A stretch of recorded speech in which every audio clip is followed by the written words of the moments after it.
Quando a gente pensa no Irã, o que vem à cabeça? Um país fechado, mulheres obrigadas a usar o véu islâmico e um lugar hostil ao Ocidente? Essa é a imagem que muita gente tem. O Irã é um país antigo, mas a população é jovem, urbana, conectada. Mais de 80 milhões de pessoas vivem entre essas contradições e resistências. O Irã é profundamente artístico, tecnológico, científico e, sim, tem censura e repressão também, mas muita gente lutando por mudança. As mulheres, por exemplo, são maioria nas universidades. Muitas, inclusive, estão na linha de frente das manifestações por mudanças. E mesmo sob risco de serem presas, elas desafiam o sistema todos os dias. O sistema eleitoral existe, mas o poder final é o religioso, dos ayatolás. No meio de tudo isso, o conflito recente. Um Irã que reivindica ter terminado e vencido uma guerra de 12 dias com Israel e também os Estados Unidos. Quinta-feira, 26 de junho de 2025.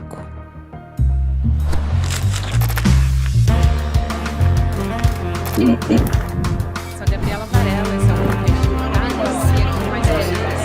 e aqui mais uma edição da Olá, seja muito bem-vindo, seja muito bem-vinda. Eu sou a Gabriela Varela, esse é o videocast em detalhes e aqui sempre com um convidado, uma convidada, a gente analisa uma temática, uma notícia importante do momento. Hoje eu vou conversar com a jornalista Adriana Carranca, que é especialista na cobertura de conflitos internacionais, escreveu também o livro O Irã sob o Chador, que é fundamental para a gente ter essa conversa que a gente vai ter a partir de agora.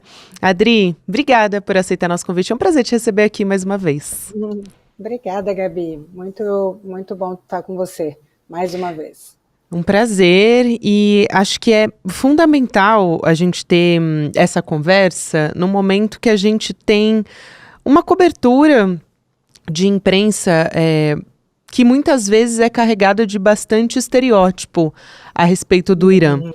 Mas acho que a gente pode começar essa conversa, talvez pelo patamar que a gente tem agora desse conflito. O momento, né, é de o Irã anunciando, junto com Israel, né, um cessar-fogo, depois o Donald Trump também, e cada um pouco puxando para si a responsabilidade, vamos dizer assim, ou a adesão a esse cessar-fogo. Então, a partir daí, o que a gente pode esperar para os próximos dias, se ainda dá, de repente, para dizer que a gente não pode, talvez, se surpreender com bombardeios ainda, ataques, talvez a gente tenha que esperar mais algum tempo, se ainda dá para esperar alguma escalada ou é um momento realmente de respiro depois desses mais de 10 dias, né? Olha, Gabi, eu acho que esse conflito continua extremamente imprevisível, como foi desde o início, né? A gente não sabia exatamente, no momento em que Israel bombardeia o Irã, nós não sabíamos exatamente como o Irã responderia, né? Como os Estados Unidos responderiam, se os Estados Unidos viriam em socorro de Israel. E a gente viu que os bombardeios americanos também, uma escalada, né, dos conflitos, mas a gente viu também um Irã que se provou, né, bastante isolado e enfraquecido, porque não tenha dúvida de que o Irã teria respondido de outra forma se não tivesse num momento de tamanha fragilidade, né? O Irã ele tem essa fragilidade hoje porque ele tem um principal parceiro dele, que seria a Rússia, envolvida num outro grande conflito com a Ucrânia. Ele perdeu os seus grupos, os grupos armados que ele financiava, praticamente foram dizimados, o Hamas, né, em Gaza e o Hezbollah no Líbano, também por Israel.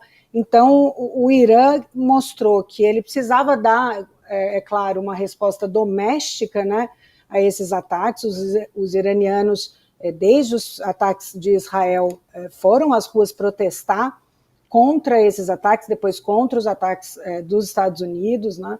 Você tem uma grande parte da população iraniana que é contra o regime dos ayatolás, mas que não aceita uma intervenção internacional, não acredita que uma intervenção internacional seja a solução para o problema, quanto menos do Irã, de Israel e dos Estados Unidos, que tem ali um histórico, Israel em Gaza e no Líbano, e os Estados Unidos no Iraque e Afeganistão, que são as duas principais fronteiras com o Irã.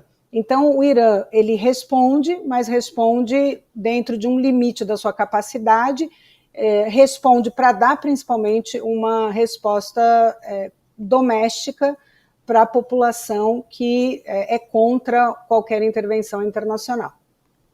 E aí, Adriana, eu acho importante também a gente entender, ou tentar pelo menos entender a motivação disso, né? Por que que isso começou? Porque a gente está falando... Os Estados Unidos acusam, e também a justificativa de Israel é essa, de um descumprimento de um acordo por parte do Irã das normas de enriquecimento de urânio. Mas isso não é de agora que se sabe, né? E que essa discussão está sendo levantada. Então, por que que isso aconteceu, né? Por que que esses ataques foram agora, nesse momento e nesse contexto político que a gente tem também? Bom, você resumiu bem. O programa nuclear iraniano, ele existe desde os anos 50, ele foi estabelecido pelos Estados Unidos, ele foi financiado pelos Estados Unidos quando era ainda o governo de Shah Reza Pahlavi. O governo de Shah Reza Pahlavi mantinha uma aliança, tanto política quanto de segurança, com os Estados Unidos e também com Israel, né? Era um governo que procurou ocidentalizar o Irã, procurou secularizar o Irã, e justificava essa aliança incondicional com o Ocidente com o progresso, dizendo, com promessas de que o Irã, né, haveria grande progresso econômico para o Irã. No entanto, durante os quase 40 anos de governo do Shah Reza Pahlavi, a maioria da população iraniana não viu esse progresso, não se beneficiou desse progresso econômico, ele beneficiava uma pequena elite. O regime do Shah Reza Pahlavi é preciso dizer, um regime extremamente autoritário.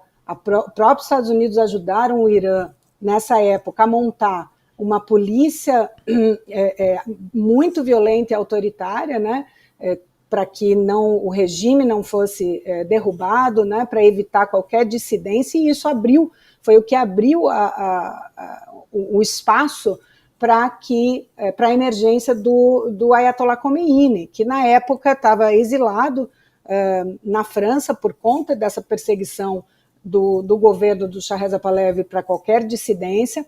Ele passa a falar do exterior, né, e promete uma democracia islâmica. Isso falou muito com o coração dos iranianos, né, que estavam cansados de mais de quase 4 décadas da monarquia do Shah Reza Pahlavi, e eles, então, houve essa revolução que permitiu a volta do Ayatollah Khomeini, ele assume o poder. A gente tem líderes, ativistas muito proeminentes, como a Shirin Ebadi, que mais tarde é a primeira mulher, a primeira iraniana a ganhar o Nobel da Paz. Ela apoiou a Revolução Islâmica, ela acreditava nas promessas do Ayatollah Khomeini. Ela logo viu que essas promessas não foram cumpridas, então ela se torna dissidente, como muitos iranianos ali se tornaram, faziam parte do movimento reformista que vinha crescendo. A gente tem que pensar que mais de 70% da população iraniana não viveu sobre o regime anterior do Shah Reza Pahlavi, né? Ela não vê muito sentido nessa revolução e no regime dos ayatollahs, e é largamente contra esse regime. E tem também os reformistas, os que participaram desse momento, mas se desembarcaram, né, do governo dos ayatollahs.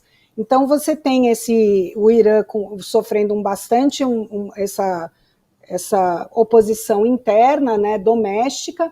Ele se fragiliza porque ele tem, né, existe uma disputa, isso é importante dizer também, Gabi. O Oriente Médio é muito complicado de explicar, né, muito complexo, é um verdadeiro jogo de xadrez. O Irã, ele tem uma disputa pelo domínio, pelo controle do mundo muçulmano, tanto político, quanto cultural, quanto religioso, com a Arábia Saudita, que é sunita. O Irã, o regime dos ayatolás, é xiita, são duas linhas diferentes do Islã. São dois produtores de petróleo, o Irã tem uma grande reserva de gás, que disputa com países do Golfo também. Então, existe essa disputa por esse controle, e o Irã, quando o Irã se estabelece como essa potência, essa liderança, né, no mundo muçulmano, primeira nação teocrática muçulmana, a Arábia Saudita e os países do Golfo reagem a isso. Então, a gente vive, muitos dos conflitos que a gente vive hoje tem essa disputa. Dentro dessa disputa, o Irã passa a financiar grupos armados contra a Arábia Saudita, a influência do Catar, de outros países. Então, financia o Hezbollah no Líbano, financia o Hamas na faixa de Gaza. Com a guerra, né, a ofensiva brutal de Israel, depois do 7 de outubro, depois dos atentados terroristas do Hamas, você tem praticamente o Hamas dizimado, toda a liderança do Hamas foi morta. Israel se volta então para o Líbano, porque sabe que o Hezbollah era um grupo que vinha já bombardeando Israel em defesa dos palestinos, e depois de enfraquecer muito o Hezbollah, era natural que Israel se voltasse então para o Irã, porque o Irã é a última resistência ao projeto do Benjamin Netanyahu, que é de estabelecer um único Estado de Israel, inclusive nos territórios ocupados.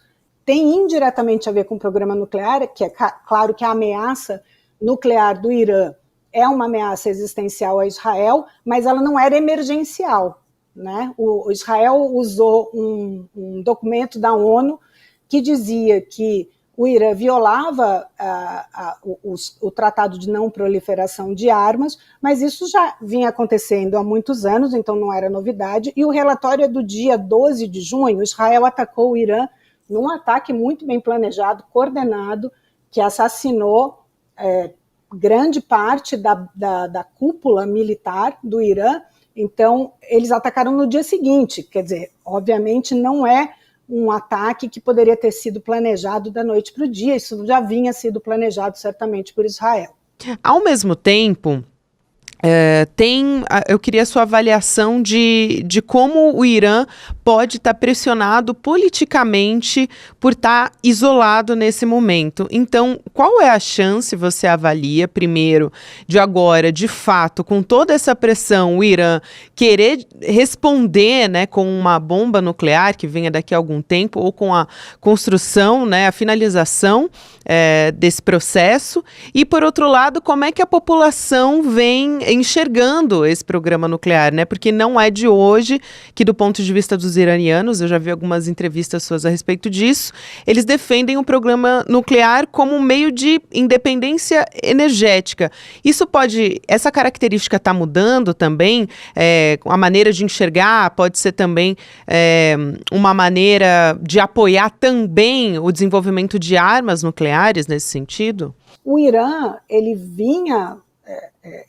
retomou o seu programa nuclear depois que Donald Trump se retirou unilateralmente do acordo de paz em 2018, que foi firmado 3 anos antes pelo antecessor Barack Obama. É preciso lembrar também, Gabi, que o Irã ele tem as suas 2 maiores fronteiras, são com o Iraque e o Afeganistão, onde ocorreram as 2 maiores intervenções militares americanas. Então, desde 2001, principalmente depois de 2003, com a invasão do Iraque, o Irã se vê cercado de tropas americanas, né? E isso fez com que ele também acelerasse o seu programa nuclear.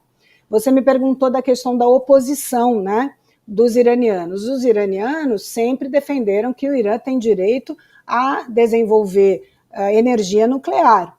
Mais recentemente, principalmente depois de 2003, esse sentimento vem mudando para um apoio, inclusive para a defesa, de desenvolvimento de armas nucleares para a defesa, porque eles se enxergam realmente encurralados pelos Estados Unidos, principalmente depois da invasão do Iraque. E se a gente olhar o que aconteceu no Afeganistão, praticamente os Estados Unidos devolveram o Afeganistão de mão beijada para os talibãs, depois de 20 anos de uma guerra brutal que matou milhares de civis. O Iraque virou um caos. A gente pode discutir, né, se o regime brutal do Saddam Hussein, não é sobre isso. A questão é que depois da queda do regime, o Iraque virou um caos, com uma grande enorme número de mortos civis também. Então, o Irã certamente o regime iraniano vê no seu programa nuclear, agora talvez mais do que nunca por conta do seu isolamento, a sua única capacidade de defesa. E ele pode sim fazer um acordo agora, mas se a gente olha para a longo prazo, todas essas ações, tanto de Donald Trump quanto de Benjamin Netanyahu, deixam o mundo mais inseguro, né? E inclusive os israelenses, né? Sim, eu queria te ouvir um pouco falar sobre que país é o Irã, até a sua avaliação também sobre a cobertura da imprensa hegemônica a respeito desse conflito e esse olhar sobre o Irã. E aí, trazendo um pouco do país e da sociedade, né, do Irã, que já foi o maior império do mundo, o Império Persa, também culturalmente, né, que tem essa dicotomia que é opressora. Então a gente lembra muito da morte da Mahsa Amini por conta de um véu, né, porque a polícia de costumes disse que ela estava usando o véu de maneira errada. Então isso é muito simbólico quando a gente fala sobre como as mulheres, né, são tratadas, mas ao mesmo tempo elas estão em espaços estratégicos da política, da economia também. E por outro lado, existe um desenvolvimento tecnológico muito grande por parte, quando a gente olha para a educação. Queria que você trouxesse um pouco desses aspectos para a gente enxergar como que é essa sociedade, como é que ela funciona hoje e também como é que a população enxerga o regime político iraniano, porque o Donald Trump já falou, é uma intervenção, né, ao Irã também, mas ele já falou sobre uma mudança, questionou o regime iraniano e imagino que a sociedade, talvez, ainda que defenda uma mudança, não seja por uma intervenção externa. Então, queria toda essa sua avaliação com base no livro que você já escreveu, né, há 15 anos. Eu vou te contar como foi a minha primeira chegada, a primeira vez que eu fui ao Irã. Por favor. Eu estava, obviamente, tensa, com medo. A gente lê, né, sobre o Irã, tudo que eu lia sobre o Irã era sobre o programa nuclear, era sobre a radicalização. Na época era Mahmoud Ahmadinejad, que era um presidente bastante radical, que falava muito, né, tinha um discurso muito radical na própria ONU, e um discurso público muito radical. E eu cheguei então no Irã, né, o que eu vou encontrar nesse país? Achando que eu iria encontrar um país destruído, né, por anos de guerra. Eles se envolveram logo depois da Revolução Islâmica em uma guerra de 8 anos com o Iraque, na qual os Estados Unidos apoiava Saddam Hussein contra o Irã. Eles foram, obviamente, impactados por sanções econômicas durante anos. Então, eu imaginei que chegaria num país empobrecido e radicalizado e destruído por guerras. E, no entanto, eu chego no Irã já com o véu, porque é lei no país que as mulheres se cubram, mesmo as mulheres estrangeiras. Então, quando você está ainda no avião, você entra no espaço aéreo iraniano, o comissário de bordo pede que as mulheres se cubram. Eu já sabia disso por conta de outros colegas que estiveram no Irã antes de mim, então eu já tinha me preparado, comprei o véu. Eu comprei um véu nos Emirados Árabes, onde eu havia feito uma parada, né, no voo em direção ao Irã. Bom, chego no Irã toda coberta de preto, só com o rosto assim, de fora, muito, muito tensa. Chego num aeroporto extremamente moderno, tinha vidros, assim, e era possível ver as pessoas do lado de fora que estavam esperando, aguardando os passageiros, e eu identifiquei a minha tradutora, que estava de calça jeans, de tênis All-Star, com uma blusa, uma bata super colorida, embora cobrisse os braços, como são as regras do país, mas né, muito moderna também, toda maquiada, com um véu que cobria só uma parte, assim, mal cobria, na verdade, o cabelo. E ela olhou para mim e falou: Adriana, o que você está fazendo aqui vestida desse jeito? Nós, iranianas, somos muito modernas. E nós fomos para o centro de Teherã com ela dirigindo, estava uma prima dela também, vestida da mesma forma, ouvindo funk iraniano. Então, ali, já toda a ideia que eu tinha, muito por conta da cobertura ocidental, né, principalmente da Europa e dos Estados Unidos, caiu por terra, né? Então, você tem, sim, um regime que é brutal, você tem um regime que controla, sim, a população com relação aos costumes, e isso eu imagino, eu acredito que tenha menos a ver com religião e mais com política, porque os ayatolás consideram que as pessoas com costumes mais liberais, elas são mais ocidentalizadas. Então, se tiver que emergir, né, uma oposição ao governo, vai sair dali. Então, eu vi mesmo, eu testemunhei nas ruas, inclusive me pararam a polícia, a tal polícia da moral, me para e me pergunta com alguma crítica, né, com relação ao véu, mas logo vê que eu estou falando outra língua e se afasta. Mesmo que eu estava com a tradutora iniciou uma conversa, mas ele, vendo que eu era estrangeira, se afastou. Mas eu vi outras mulheres sendo presas. E elas são presas todos os dias, e elas desafiam os ayatolás todos os dias. Na época, uma das vezes que eu estive lá, elas estavam fazendo um protesto silencioso contra o governo, em que elas paravam o que elas estivessem fazendo por 1 minuto e ficavam em silêncio. Então, se elas estivessem andando na rua, as mulheres paravam no meio da rua, se elas estivessem dirigindo, elas paravam no meio da rua, o carro, e faziam 1 minuto de silêncio contra o regime. Era um protesto silencioso. A própria forma de se vestir se tornou uma bandeira política, né? De fato, as mulheres que são contra, né, principalmente as jovens que vivem em áreas urbanas, elas se vestem de uma forma mais, elas tentam burlar as regras do Irã. Por exemplo, eu entrevistei eu vi passando na rua uma taxista, uma mulher dirigindo um táxi, Women's Taxi, escrito em inglês, táxi das mulheres.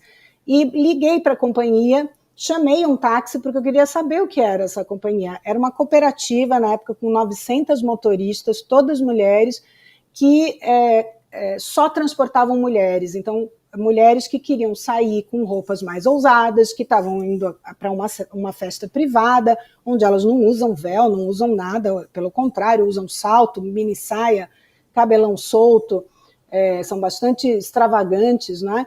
E essa cooperativa transportava, então, mulheres para que elas pudessem se vestir da forma que quisessem, se comportar da forma que quisessem, sem serem abordadas tanto pela polícia como com assédio, né? E então era impressionante, né, essa movimentação das mulheres. Isso tem muito a ver com a guerra no Iraque contra o Iraque, em que praticamente todos os homens foram para o fronte de batalha, e então os espaços públicos, né, os cargos públicos, os empregos públicos, eles acabaram sendo ocupados por mulheres, e quando os homens voltaram da guerra, elas não abriram mão desse espaço. A universidade, você tem razão, mais de 70% dos alunos de universidade são mulheres, então você vê também um protagonismo. Elas exercem todas as profissões que se imagina, né? E exercem ali a sua oposição possível nesse momento, né? Eles veem o regime, em geral, a população urbana do Irã, que é mais politizada, muito atenta à geopolítica mundial, ela sabe, ela entende que esse regime dos ayatolás, ele acontece desde 79, Adriana, você contou assim, achei brilhante a sua descrição, porque mostra muito nuances de um país que é bastante complexo e que é visto, né, muitas vezes, aqui no Brasil também, mas enfim, no Ocidente, de uma maneira muito estereotipada, muitas vezes, né? No Irã, o que se vê não é, e o que é não se vê. Então, você tem muitos iranianos, eles têm uma atitude, um comportamento público por conta das regras, porque eles também não querem problema toda hora, mas eles se comportam de uma forma completamente diferente no espaço privado, né? Eu fui a festas, assim, os jovens fazem tudo que os jovens fazem no mundo inteiro, os jovens iranianos fazem, tem uma produção cultural, poesia, música, a própria política, eles falam sobre política o tempo todo, são todos muito bem informados, então isso é bastante... A própria Shirin, né, só para completar, a Shirin, eu me lembrei de uma passagem, quando eu fui entrevistar, eu peguei um desses táxis de mulheres e fui entrevistar a Shirin, ela não atendia o telefone, eu fui bater na porta dela. Não lembro como eu peguei o endereço, mas ela abriu a porta e ela estava de véu. E eu perguntei, Shirin, você ganhou o prêmio Nobel pela defesa dos direitos das mulheres. No Ocidente, a gente vê muito, né, o véu como um símbolo da opressão. Então, verdade, eu imaginaria que você não usaria o véu. Ela, por que você me atendeu com o véu? Ela falou, porque eu não luto pelo direito de não usar o véu. Eu luto pelo direito de escolha, ainda que eu escolha usar o véu. Mas tem que ser a minha escolha, não uma imposição do Estado. Então, isso é muito importante, não só no Irã, mas para todos os países muçulmanos que eu percorri. O feminismo está muito baseado na questão do direito da escolha, ainda que elas escolham seguir a sua religião, a sua própria cultura e rejeitem uma cultura ocidental. É o direito delas, mas o direito da escolha é muito importante. Muito bom. Lembra um pouco, né, aqui algumas lutas que a gente tem também no nosso feminismo, né, aqui no Brasil. Fundamental, bom, Adriana. As brasileiras não podiam votar também há pouco tempo. Casamentos arranjados no Brasil, no norte, a questão do aborto. Exatamente. Aborto, isso tudo, né? A gente faz pouco tempo, não são conquistas tão antigas também do próprio Ocidente, aqui nos Estados Unidos também. Né, o direito de voto, são coisas recentes da nossa história. Se você olhar sob a perspectiva dos 4.000 anos de história do Império Persa, ou dos tantos anos de história do mundo. Há muitos paralelos, é claro, entre nós, guardadas a cultura de cada país, que deve ser preservada também. Né? A nossa cultura é importante que seja preservada, independente das nossas escolhas. Fundamental essa conversa. Adriana, um prazer te ouvir, aprender com você. Eu sou uma grande fã do seu trabalho e também tenho certeza que a nossa audiência está com esse mesmo sentimento aqui de aprendizado também. Obrigada, querida. Estava com saudade de conversar contigo. Eu também, sempre. Conte comigo sempre. Você também. Até uma próxima. Até mais. Até. Obrigada. Aproveito aqui esse finalzinho de Em Detalhes para te lembrar de ver com a gente na nossa aula de domingo para ensinar todo mundo a investir. A nossa aula aberta, gratuita, Investir é para Todos, com o Eduardo Moreira. Você vai ter a oportunidade de aprender quais são os erros mais comuns, começar a investir do zero, como é que funciona o mercado financeiro, tudo isso você aprende com a gente no dia 29 de junho, domingo, 8 horas da noite, ao vivo e online. Deixa o seu e-mail aí, em detalhesdesérie.com.br. Você vai ter a oportunidade de assistir a essa grande aula. Não perde, é só deixar o e-mail nesse finalzinho. Aproveita esse respiro entre um programa e outro e coloca o seu e-mail lá para receber todas as atualizações. Obrigada a você que me acompanhou até aqui. Agora tem Mercado Investimentos, depois o Rolê ICL. Você pode ouvir o Em Detalhes de segunda a sexta-feira, também nas plataformas de áudio. Até amanhã. Talvez, sei lá, mais de uma hora olhando, você chegue a alguma conclusão. Agora, se ao invés de te mostrar essa tabela... Essa é a minha aula que ajudou o maior número de pessoas a começar a investir. Se chama Investir é para Todos.